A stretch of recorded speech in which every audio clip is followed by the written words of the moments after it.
Class 10th का chapter है the age of industrialisation. इसमें हम क्या पढ़ेंगे कि जब फैक्ट्रीज़ वगैरह नहीं होती थी, मतलब फैक्ट्रीज़ वगैरह से मशीनें वगैरह है वो जब नहीं होती तो उस टाइम पे प्रोडक्शन कैसे होता था।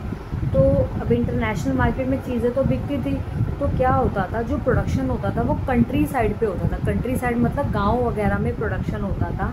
जो वहाँ के पीजेंट होते, मतलब वहाँ के लोग होते थे या वहाँ के आर्टिस्ट होते थे, वो अपने साथ अपने फैमिली के लोगों के साथ मिलकर चीज़ों को प्रोड्यूस करते थे। अब जो मर्चेंट थे, मर्चेंट मतलब जो व्यापारी लोग थे, वो कंट्री साइड क्यों जाने लगे, मतलब वहाँ के लोगों, गांव वाले लोगों से काम चीज़ें क्यों बनवाने लगे, उनकी हेल्प उन्होंने क्यों ली। तो इसका रीज़न क्या था, मतलब वो चाहते तो अपनी खुद की भी एस्टेब्लिश कर सकते थे इंडस्ट्रीज़, लेकिन उन्होंने अपनी खुद की इंडस्ट्री एस्टेब्लिश क्यों नहीं कर पाए। तो इसका रीज़न क्या था कि उस टाइम पे यूरोप में ना कुछ गिल्ड्स होते थे। गिल्ड्स मतलब होता है कुछ लोगों का ग्रुप जो लोगों को अलाउ नहीं कर रहा था कि आप अपनी खुद की नई इंडस्ट्रीज ओपन करो। तो इन्हें मर्चेंट का ग्रुप बोलते थे, मतलब व्यापारियों का ग्रुप। तो मतलब अगर कोई नया व्यापारी या कोई नया बिजनेसमैन अपनी खुद की कंपनी खोलना चाहता तो ये अलाउ नहीं करते थे। दूसरा, इनके पास मोनोपोली राइट था, मतलब इनके पास ही राइट था कि अपनी खुद की फैक्ट्री लगा सकते हैं या खुद की इंडस्ट्री एस्टेब्लिश कर सकते हैं। और ये अथॉरिटी इनको किसने दी थी, किंग ने। मतलब किसी नए पर्सन को अपनी खुद की इंडस्ट्री लगाने का राइट नहीं था।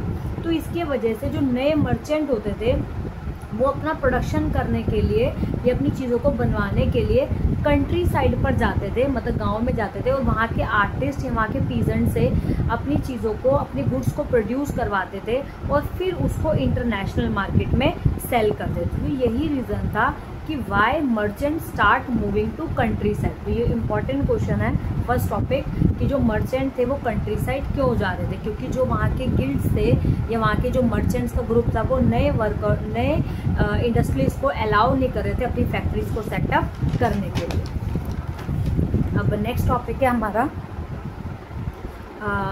तो मर्चेंट्स ने पीजेंट्स को ऑफर किया कि तुम हमारे लिए गुड्स प्रोड्यूस करो, बदले में हम तुम्हें पैसे देंगे। और फिर मर्चेंट जो थे इन गुड्स को इंटरनेशनल मार्केट में बेचते थे, जिसे हम क्या बोलते थे, प्रोटो इंडस्ट्रियलाइजेशन, मतलब इंडस्ट्रियलाइजेशन से पहले का टाइम, प्रोटो इंडस्ट्रियलाइजेशन। ये भी कई बार इसकी डिफाइन आ जाती है।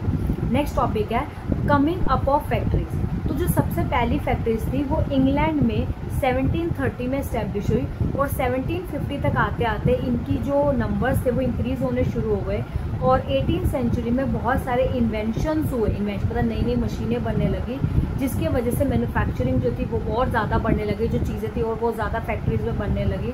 टेक्नोलॉजी जो थी वो अपग्रेड होने लगी, इससे नया धागा बनने लगा, जिससे क्लोथिंग की मार्केट जो थी वो इम्प्रूव हुई।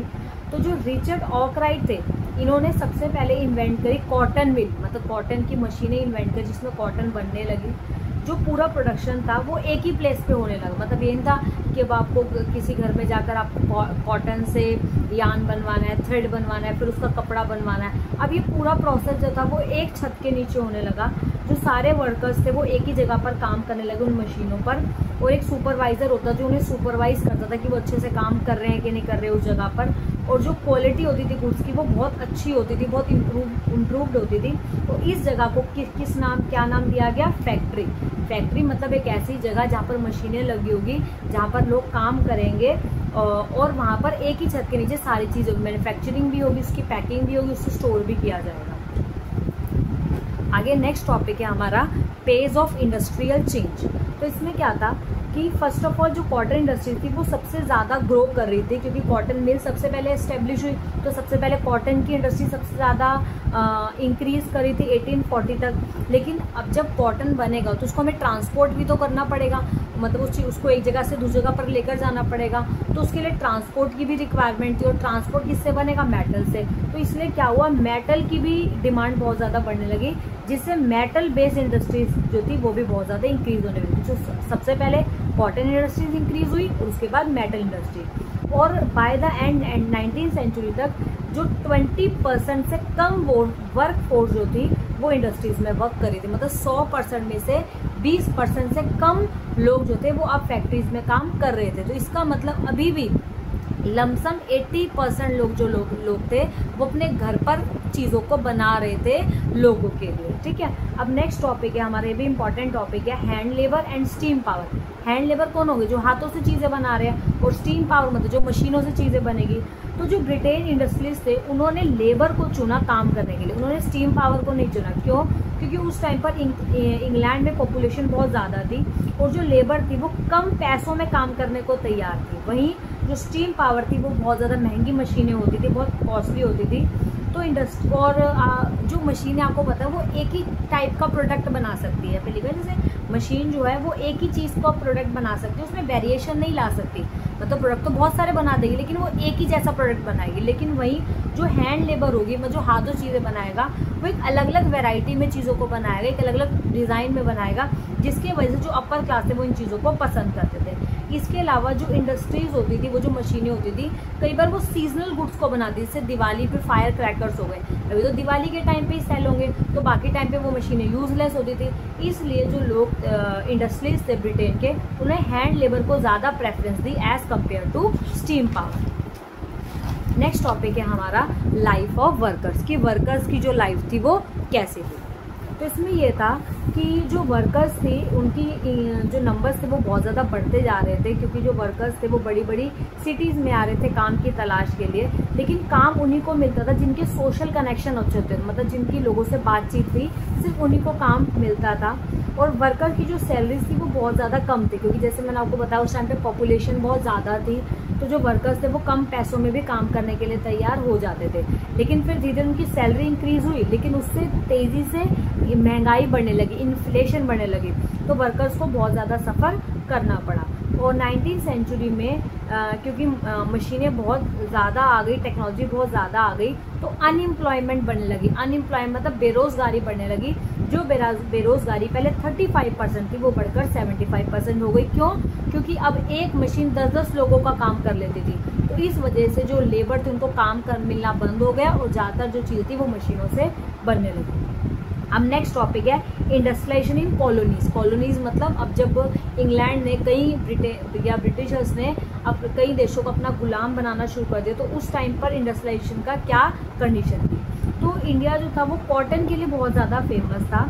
इंडिया का जो सूरत पोर्ट था, मतलब गुजरात की तरफ, वो वेस्टर्न वर्ल्ड को कॉटन सप्लाई करता था। वहीं हुगली वाला जो पोर्ट था वो साउथ और ईस्ट वर्ल्ड को कॉटन सप्लाई करता था। और हमारे इंडियन मर्चेंट का इसमें बहुत अच्छा रोल था, मतलब इंडिया जो था वो बहुत अच्छा ट्रेड करा था कॉटन में। लेकिन फिर 1750 में जब यूरोपियन कंपनी आई, उसने हमारे ट्रेड को बिल्कुल ब्रेक डाउन कर दिया। तो ब्रिटिशर्स ने लोकल नवाब से परमिशन लेकर पूरे ट्रेड पर अपना कंट्रोल कर लिया। अब नेक्स्ट टॉपिक इसी के आगे, तो उन्होंने ट्रेड करना शुरू कर दिया। अब क्या हुआ, जो पहले ट्रेड सूरत और हुगली पर हो रहा था, अब वही ट्रेड ब्रिटिशर्स ने मुंबई और कोलकाता की तरफ एक्सपोर्ट करना शुरू करा, जिसकी वजह से सूरत और हुगली के पोर्ट जो थे वहाँ पे ट्रेड बहुत ज़्यादा कम हो गया। अब जब ये ट्रेड ब्रिटिशर्स करने लगे तो वीवर्स का इस पर क्या असर पड़ा। वीवर्स मतलब जो बुनकर थे, जो चीज़ों को बनाकर बेचते थे। तो जब कंपनी जो थी उसके पास पावर नहीं थी, उस टाइम पर वीवर्स की क्या कंडीशन थी, when company don't have political power, मतलब जब कंपनी के हाथ में पावर नहीं थी, तब क्या था, तब इंडियन गुड्स की डिमांड बहुत ज़्यादा हाई थी, क्योंकि इंडियन लोग जो थे वो चीज़ों को बहुत फाइन क्वालिटी में बनाते थे, बहुत अच्छी क्वालिटी में बनाते थे। और उस टाइम पर यूरोप में भी कोई कॉटन इंडस्ट्री नहीं थी, सिर्फ इंडिया में थी, तो इंडिया की गुड्स की डिमांड बहुत ज़्यादा थी और वीवर्स को बहुत अच्छा वैल्यू मिलता था, अच्छा प्रोडक्ट का प्राइस मिलता था। लेकिन जब ब्रिटिशर्स ने अपना कंट्रोल कर लिया, तब ईस्ट इंडिया कंपनी जो था उसने पूरा कंट्रोल अपने हाथ में ले लिया वीवर्स पर, ट्रेड पर। और अब वीवर्स को अच्छा प्राइस नहीं मिलता था, क्योंकि सारा कंट्रोल ब्रिटिशर्स के हाथ में था। तो जो ब्रिटिशर्स चाहेंगे वीवर्स को वही प्राइस मिलेगा गुड्स का।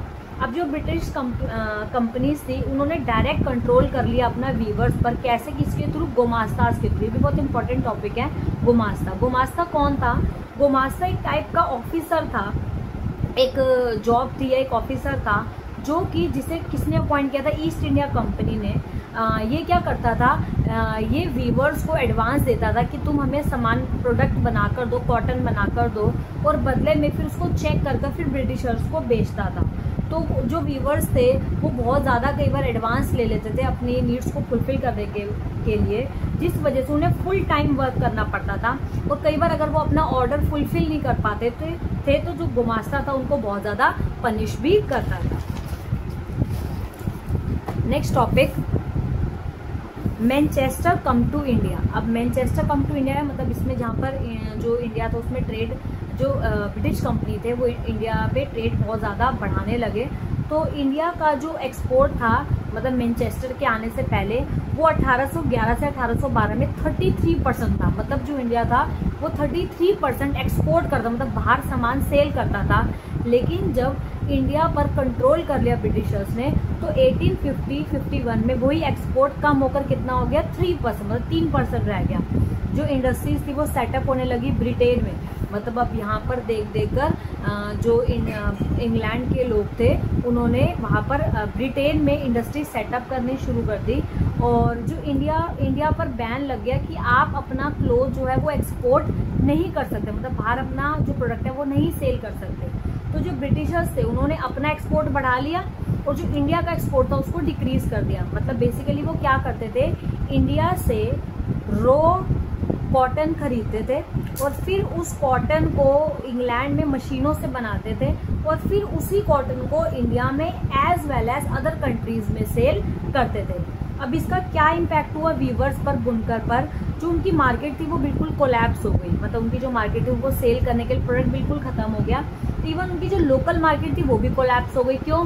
क्योंकि अब उनको जो कॉटन था वो सस्ते दाम में मिल रहा था क्योंकि वो मशीनों से बन रहा था। तो इस वजह से लोग उनका प्रोडक्ट खरीद नहीं रहे थे, तो उनकी लोकल मार्केट भी खत्म हो गई।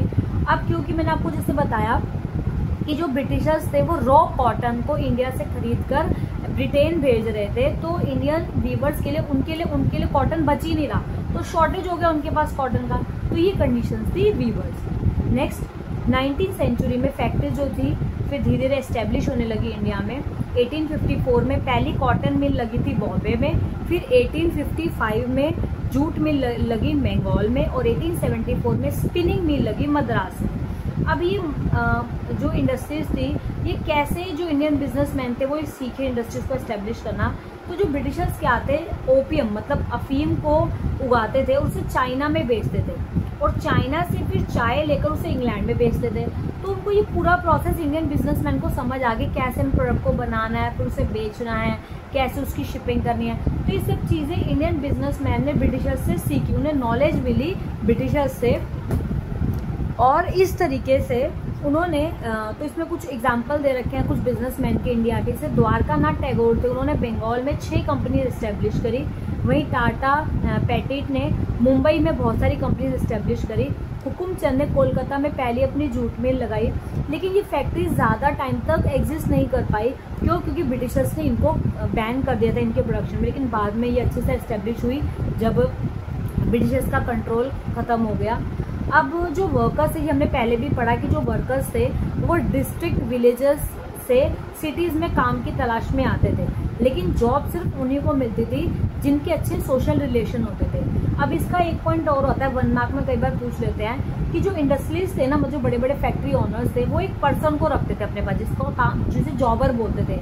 ये वो पर्सन होता था जो कि बहुत पुराना वर्कर होता था, जो लोग ढूंढ के लाता था काम करने के लिए। तो ये क्या करता था, एम्प्लॉय वर्कर्स मतलब वर्कर्स को ढूंढ के लाता था कंपनी के लिए और बदले में उनके रहने खाने का भी जो बंदोबस्त वगैरह करता था, सेटलमेंट करता था और बदले में उन लोगों से गिफ्ट डिमांड करता। मतलब मैं तुम्हें जॉब दिलवाऊंगा इस कंपनी में और तुम मुझे बदले में क्या देना, गिफ्ट देना। तो इस पर्सन को क्या बोलते थे, जॉबर। और ये किसके यहाँ पे काम करता था, इंडस्ट्रीज के यहाँ पर। Next topic, feature of Indian industrial growth. अब धीरे धीरे इंडिया की इंडस्ट्रियल ग्रोथ होने लगी तो उसके क्या फीचर थे। तो पहला था एक्सपोर्ट प्रोडक्ट। इंडिया ने क्या किया, अपने प्रोडक्ट को एक्सपोर्ट करना शुरू करा धीरे धीरे, जिसकी क्वालिटी बहुत अच्छी थी। जैसे टी, कॉफ़ी, इसकी क्वालिटी बहुत अच्छी थी तो इसका प्रोडक्शन इंडिया में होता था और उसे यूरोप में सेल किया जाता था। फिर नेक्स्ट टॉपिक है कॉम्पिटिशन अवॉइडेंस। तो इंडिया इंडस्ट्रीज ने उन गुड्स को अवॉइड करा जिनको ब्रिटिशर्स सोल्ड करें ताकि ब्रिटिशर्स में इंटरफेरेंस ना करें। तो उन्होंने ऐसी गुड्स को चुना जिसको ब्रिटिशर्स अवॉइड कर रहे थे, उन्होंने उन चीज़ों को बेचा हुआ। फिर नेक्स्ट है shift from yarn to cloth. अब क्योंकि इंडिया में भी इंडस्ट्रीज एस्टेब्लिश हो गई थी तो उन्होंने क्या किया, क्लोथिंग पर ज़्यादा फोकस करा, कपड़े पर ज़्यादा फोकस करा एज कम्पेयर टू थ्रेड और यार्न। फिर एक्सपेंशन ऑफ हैंडलूम, इसके अलावा इंडिया शुरू से अपने हैंडलूम पर बहुत ज़्यादा फोकस कर रहा था, तो अब इस चीज़ को दोबारा किया गया कि अब इंडिया जो था वो हैंडलूम, जो चीज़ें हाथों से बनती है उस चीज़ पर इंडिया ने फोकस करा, जिसके वजह से इंडिया की जो इंडस्ट्रीज थी वो ग्रो होनी शुरू हुई। अब लास्ट टॉपिक है हमारा कॉटन वीवर्स। तो जो कॉटन वीवर्स थे वो दो टाइप के कॉटन क्लोथ बनाते थे, एक होता है पोरस क्लोथ, एक था फाइन क्वालिटी क्लोथ। तो जो पोरर क्लोथ होता था वो पुअर पीपल के लिए होता था, क्योंकि उस क्लोथ की डिमांड जो थी वो स्टेबल नहीं थी। अगर पुअर पीपल के पास पैसा होगा तो वो क्लोथ खरीदेंगे, अदरवाइज नहीं खरीदेंगे। वहीं जो कॉटन वीवर्स थे वो दूसरा कॉटन बनाते जो फाइन क्वालिटी का होता था, जिसे रिच पीपल बाय करते थे, क्योंकि इसकी जो डिमांड थी स्टेबल थी, क्योंकि रिच पीपल की इनकम भी स्टेबल थी। फिर नेक्स्ट, अब इंडियन इंडस्ट्रीज की मार्केटिंग स्ट्रेटेजी क्या थी कि वो अब उनको प्रोडक्ट तो बनाना आ गया, लेकिन उसकी ऐड भी तो करनी पड़ेगी तभी तो वो बिकेगा। तो उन्होंने क्या किया, न्यूज़पेपर में भी अपनी ऐड देनी शुरू कर दी। बहुत इंपॉर्टेंट टॉपिक है कि इंडियन इंडस्ट्रीज की क्या मार्केटिंग स्ट्रेटेजी थी कि वो कैसे मार्केट में सामान को सेल करेंगे। तो उन्होंने क्या किया, न्यूज़पेपर में ऐड देना शुरू करा। इसके अलावा उन्होंने अपने प्रोडक्ट पे ना मेड इन मैनचेस्टर लिख दिया, ताकि लोगों को विश्वास रहे कि ब्रिटिशर्स की गुड है या ये ब्रिटिशर्स के अंडर कंट्रोल में बन रही है। जैसे made in India, made in China होता है, ऐसे उन्होंने अपने गुड्स पर क्या लिखा, मेड इन मैनचेस्टर, ताकि लोगों को क्वालिटी पे कभी डाउट ना हो। और इसके अलावा उन्होंने कैलेंडर्स में भी अपनी एडवर्टाइजमेंट देने लगी, क्योंकि लोग कैलेंडर ज़्यादा खरीदते थे as compare to newspaper. That is all.